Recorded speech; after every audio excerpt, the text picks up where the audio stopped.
Oh hey, Stank Nitty Stories. So, mystery guest, what story are we talking about? The mushrooms and the fucking people. Oh, so, today I'm going to tell the story about the time I got kicked in the face and thrown down a flight of stairs and beaten with broomsticks and shit for about 45 minutes while I was higher than I had ever been on my life on psychedelic mushrooms. It was an interesting night, you know. It was raining like a motherfucker. I had just gotten out of jail and I was going back to where I was staying, and I ran into somebody. This was Asheville, North Carolina, so as it was back then, you just run into random people and they feed you psychedelics. And so that happened. I had like a weird conversation with a birch tree, because I was like, that's my motherfucker, and he was like, hey, don't call me that, you know? And I'm just like, dude, like I didn't mean it like that. It was, you know, it was crazy. So I went back to where I was staying, like I said. So I'm showing up like, what's up, everybody? Surprise, you know? And so everybody who was living there was withdrawn from heroin and drinking Wild Irish Rose, blacked out. This was in the VCR days, so they had a dubbed tape in the VCR that was Full Metal Jacket and Goodfellas on loop. So they're just like, you know, in a real violent state of mind.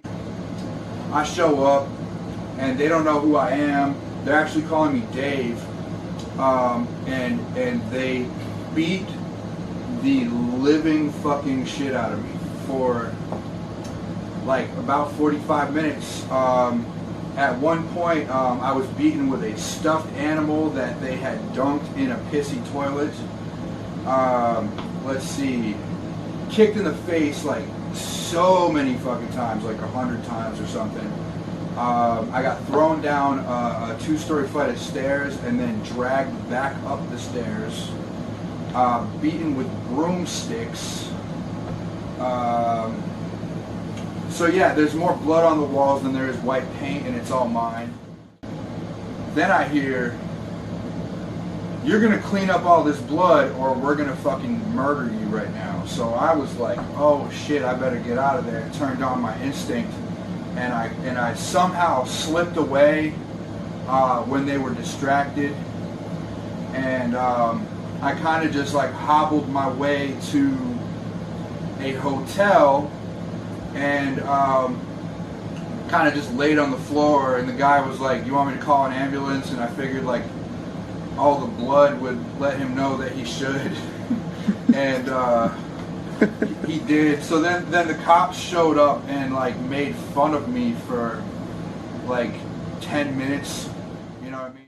Eventually an ambulance comes and takes me to the ER. I'll tell you firsthand, CAT scans on mushrooms are very interesting.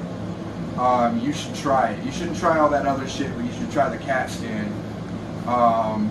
It's a sensory smorgasbord, you know, if you're into that kind of thing. So yeah, then they give me some oxys and shit, and it's like, hopefully he'll get addicted to heroin if he's not already addicted to heroin.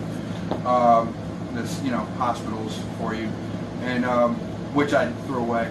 And they let me go to go be on the street, seriously injured, looking like the Elephant Man.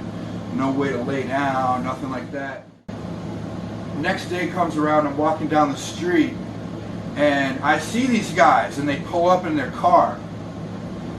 And I'm like, oh shit, round 2, you know what I mean? Like, fuck it at this point. So they roll up, and the first one rolls up, and I'm like, word, what's good? And he's like, no, we're very, very sorry. And I guess so, one of the dude's girlfriend came in while the whole thing was going on, and he didn't remember anything, so she told him when she woke up, and then he was like, oh shit, we gotta go find Pete. So they took me out for pizza. And one of them wore a shirt that said "Kill your friends" to be clever, because they almost killed me. And I got my pizza on. I was gonna eat. I didn't have no money. I was gonna eat my pizza. I don't really fuck with those dudes anymore. But I was gonna eat my pizza. Stank Nitty Stories.